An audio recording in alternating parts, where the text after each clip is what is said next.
On the surface, your life doesn't really change. You still wake up at the same time. You still go to the same job. You drink the same coffee. You drive the same car. There's no big moment where you step outside and think, wow, everything is different now.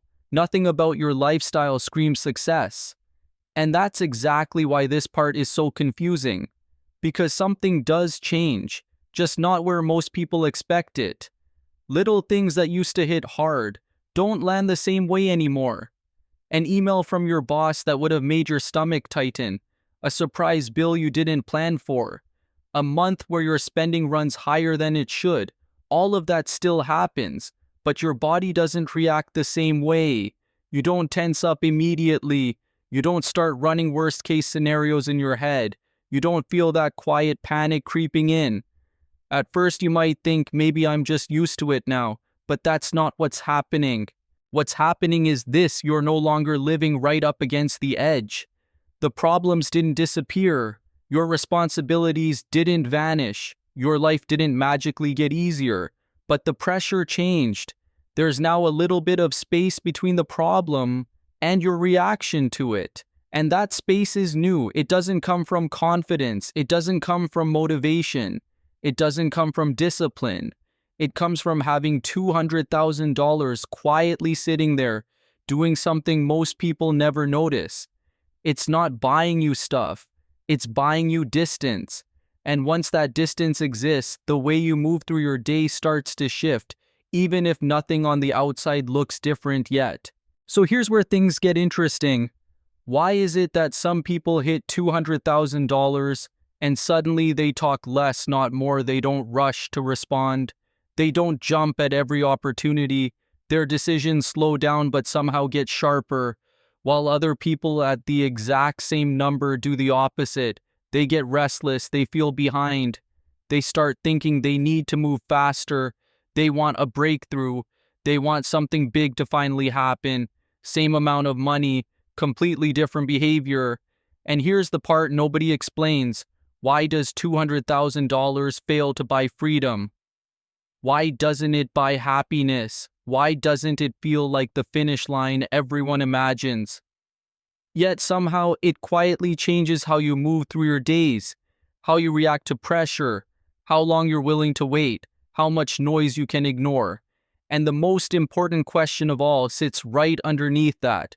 What actually changes when you understand this number correctly, and what goes wrong when you misunderstand it? Because at this level, the money itself isn't doing the damage. It's how people interpret what that money means. And that's where the real shift begins. Here's the honest truth stated clearly. $200,000 does not make you rich. It doesn't upgrade your lifestyle. It doesn't move you into a different social class. But it ends a specific way of living. Up until this point, your life is organized around reaction. You react to bills. You react to deadlines. You react to pressure. You make decisions based on what needs to be handled right now. That's not because you're careless. It's because when the margin is thin, urgency runs the schedule. $200,000 changes that dynamic, not by removing problems, but by inserting a buffer between the problem and your response. For the first time, when something unexpected shows up, you don't immediately jump into damage control mode. There's a pause, a gap, a moment where you can actually choose how to respond. That gap is the real asset. It's not money you show off. It's not money you spend to feel successful. It's living buffer. And once that buffer exists, life stops feeling like a series of emergencies. Decisions slow down. Thinking stretches out. You stop optimizing for the next 30 days and start thinking in years. That space doesn't look dramatic from the outside, but it quietly changes the direction of your life. And most people don't realize it's happening until they either protect it or accidentally destroy it. I've watched a lot of people reach $200,000. Not wealthy people, not retirees, people who are still climbing. People who did the right things for years. They worked, they saved. They stayed consistent long enough to build real momentum. And what I've seen repeat over and over is this. Their lives get lighter, but their minds get heavier. Not because something went wrong, but because for the first time in their adult lives, they're no longer being forced to move fast. There's no immediate fire to put out, no constant sense that one mistake could knock everything over, no pressure to grab the first acceptable option just to stay afloat. And that sounds like a good thing. It is a good thing, but it's also unfamiliar. When you've spent years living in urgency, speed becomes your default setting. So when life suddenly slows down, a lot of people don't experience relief right away. They experience discomfort. They don't know what to do with the space. They don't know how to operate without pressure steering every decision. And that's where mistakes start showing up. Not because they're careless, not because they're uninformed, but because nobody ever taught them how to think clearly when the noise finally drops. And that's exactly why this stage matters more than most people realize. At $200,000, the money still can't support you. You can't quit. You can't retire. You're not financially free. But it can do something just as important. It can stop scaring you. And that changes how your entire life system operates. Here's what actually shifts. The first change shows up in career decisions. Before this point, work choices are defensive. You stay because leaving feels dangerous. You accept offers that are good enough because the bills are loud. You optimize for stability, not alignment. With $200,000 in the background, that pressure eases. You're not reckless. You're not bold for the sake of it. But you're no longer trapped. You can turn down a bad role. You can wait for a better fit. You can negotiate without that quiet fear that says, if this doesn't work, everything collapses. The second shift shows up in how you spend, not because you become frugal, but because spending stops being emotional. When money is tight, purchases double as stress relief. You buy to feel okay. You buy to create control. When there's a buffer, that urge fades. You pause more. You question more. You don't feel the same need to convert anxiety into transactions. And then there's the third change, the one most people miss. Your time horizon stretches. You stop thinking in months. You stop planning around the next paycheck. You start thinking in years, not in a motivational way, in a structural way. Decisions don't need to pay off immediately anymore. And when your thinking shifts like that, your position in the game changes too. You didn't change jobs, you didn't change income, you changed leverage, and that new leverage is quiet. But it's powerful. The problem is, most people don't realize what this system change makes possible, and that misunderstanding is where the next set of mistakes begins.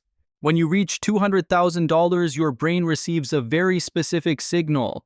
It's not excitement, it's not pride, it's not motivation. It's this quiet message in the background: I'm not standing right at the edge anymore. For most of your adult life, your nervous system has been operating in survival mode. Not dramatic survival, just constant low-level alertness. Bills, deadlines, unexpected expenses. The feeling that one bad month could cause real damage. When that's the environment, your brain learns a pattern. React fast. Decide quickly. Fix what's in front of you right now. $200,000 interrupts that pattern, not because it solves problems, but because it reduces the threat level of those problems. Your nervous system shifts from survival to navigation. You're still paying attention, you're still responsible, but you're no longer bracing for impact all the time. And once that shift happens, behavior changes automatically. You react less emotionally. You don't feel the same urge to act immediately. You stop confusing urgent with important. Not because you became disciplined overnight. Not because you suddenly learned better habits. Because your brain isn't flooded with stress hormones anymore. This is biology, not willpower. When the sense of danger drops, impulse control improves. Patience increases. Decision quality goes up. And that's why people at this stage often feel calmer, even when nothing dramatic has changed on the outside. The risk, though, is subtle. When calm feels unfamiliar, a lot of people mistake it for stagnation, and that misunderstanding is exactly where the next set of problems begins. But this is where the dark side shows up. $200,000 is also the point where a very dangerous misunderstanding starts to creep in. You begin to feel safe, but you're not actually safe yet. You're no longer fragile, but you're still very breakable, and that gap matters. At this level, one bad decision doesn't sting, it sets you back years. This is when behavior quietly changes. You start moving faster, not because you need to, but because calm feels unfamiliar. You try things sooner than you should. You take risks that feel small only because the number in your account is bigger now. You tell yourself you're being smart. You call it optimization. You frame it as making money work harder.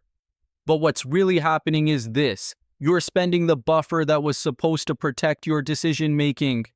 The lifestyle still looks fine. Nothing collapses immediately. From the outside, it even looks like progress. But underneath, momentum is leaking. You're reintroducing urgency into a life that just escaped it. And here's why this stage is so unforgiving. At lower levels, mistakes teach lessons. At this level, mistakes erase time. Not 1 month, not 1 quarter, years. Because the money you lose now isn't just money, it's future growth that never gets the chance to exist. The scary part is how quiet this process is. There's no warning alarm, no dramatic failure, just a slow realization later on that life feels tense again. And by the time most people notice, they're already trying to climb back to a place they thought they had secured. That's the moment everything starts to feel heavy again. And it raises a question that most people don't ask soon enough. What is this money actually meant to protect you from? Let's strip the emotion out for a moment and look at the math. $200,000 earning a reasonable 8% produces about $16,000 a year. That's not income. It doesn't replace a salary. It doesn't pay your lifestyle. So if you thought this number was about living off returns, that illusion dies right here. But that's not what this money is doing. What $16,000 really buys is time. Not free time, thinking time. It lowers the pressure on every decision you make. When the pressure drops, the error rate drops with it. You don't rush into bad opportunities. You don't lock yourself into the wrong commitments. You don't say yes just because you're scared of saying no. And that's where the math actually compounds. One slightly better career move, one avoided bad partnership, one delayed decision that lets better information show up. Those aren't visible on a spreadsheet, but they change your trajectory. Think about it this way. A single rush decision can cost you years. A single calm decision can give them back. $200,000 doesn't buy outcomes. It buys decision quality. And over time, better decisions quietly outperform almost any short-term return you could chase. That's the real arithmetic here. The money isn't working instead of you. It's working on you. It creates enough distance that you stop paying for speed with your future. The mistake is thinking this math is small. Because when decision quality changes, everything downstream changes with it. And that leads directly into the trap most people fall into next. Picture 2 versions of the same person. Same age, same job, same intelligence, same work ethic. The only difference is what sits quietly in the background. In one life, there's no $200,000. And yes, that person is still functioning. They're still paying bills. They're still showing up to work. They're still making it through the month. But they're living close to the edge. Not in a dramatic way, in a constant, invisible way. A car repair doesn't just cost money, it steals sleep. A medical bill doesn't just hit the budget, it changes the next 6 decisions. A slow month at work doesn't just feel annoying, it feels dangerous, so they choose safety over fit, speed over accuracy, short-term relief over long-term leverage. Now look at the second life. They do have $200,000. They're not living off it, they're not flexing it, they're not suddenly free, but they're farther from the edge. And that distance changes everything. Bad news still shows up. It just doesn't control the room anymore. They can pause, they can compare options, they can wait without panic, and that's the real opportunity cost. Without the buffer, you spend your life paying a hidden tax, a stress tax, a urgency tax, a mistake tax. With the buffer, you don't magically become rich. You just stop being forced to buy short-term survival with long-term damage. And once you see that, you start noticing the next trap. Because when fear decreases, something else tends to rise in its place. Here's the emotional trap that shows up right around 200,000. It's not greed, it's not laziness, it's not even stupidity, it's premature confidence. Your life gets lighter, the stress drops, the emergencies don't feel as sharp, and your brain mislabels that feeling. It says, see, you're different now, you can handle more now, you've earned the right to speed things up. That's the trap. Because financial readiness and psychological readiness are not the same thing. 200,000 doesn't make you durable, it makes you less scared. And when fear disappears, confidence rushes in to fill the space. So you start doing something subtle. You stop treating risk like a cost. You start treating it like a personality trait. You don't say it out loud. You just feel it. I'm not one of those people anymore. I'm the kind of person who can take a swing. And if you're not careful, that one sentence becomes the most expensive thought you've had in years. Because at this stage, you finally have enough money to make a mistake that looks small, but compounds into something permanent. And once that trap is named, the next question becomes uncomfortable. Why does the world want you to fall into it? Here's the part that usually stays invisible. No one makes money when you stay still. No one profits when you live evenly. When you don't trade, when you don't upgrade, when you don't do something with your money. At $200,000, you quietly become valuable to the system. Not powerful, not free, marketable. Because now you have enough money to act, but not enough margin to recover easily if you act wrong. This is the perfect customer. Financial products don't sell patience, they sell movement. Apps reward activity. Media rewards excitement. Platforms reward urgency. Nobody builds a business model around telling you to wait to do nothing to protect your buffer. Because waiting doesn't generate fees. Calm doesn't generate commissions. Inaction doesn't generate content. So the message around you subtly shifts. You're ready. You're behind if you don't move. Your money should be working harder. And none of that advice is framed as reckless. It's framed as responsible, as smart, as growth. But the system isn't designed to optimize your long-term trajectory. It's designed to keep money circulating. And $200,000 is the moment you're finally big enough to be worth pulling into that circulation. The danger isn't that the system is evil, it's that it's indifferent. It doesn't care what this money was supposed to give you.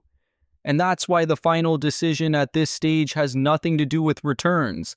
It has to do with what you decide this buffer is actually for. $200,000 doesn't buy freedom. It doesn't let you stop working. It doesn't change who you are in the world. It doesn't move you into a different category overnight.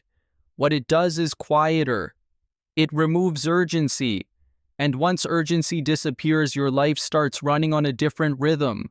You don't wake up chasing. You don't decide under pressure. You don't feel forced to turn every choice into a rescue mission. Nothing looks dramatic from the outside. Same routine, same job, same city, same car. But inside the structure is different. Decisions are steadier. Mistakes are rarer. Time stretches instead of collapsing in on you. That's the real shift. If you understand this number correctly, the rest of the journey becomes patient. Growth stops being rushed. Risk stops being emotional. Progress becomes cumulative instead of fragile. But if you misunderstand this stage, $200,000 becomes a rewind button. You can slide back to the starting line with more money than before and less time to recover. That's the trade most people don't notice until it's already been made. So no, this isn't the finish line. It's a position change, a move away from the edge, a move toward longer timelines, a move where life stops demanding speed and starts rewarding judgment. If you're curious what happens at the next thresholds, what truly changes at 100,000 or what breaks and rebuilds at 500,000, That's where the rest of this channel goes. Because every number after this doesn't change your lifestyle first. It changes how much leverage you have over your own decisions. And that's where the real story continues.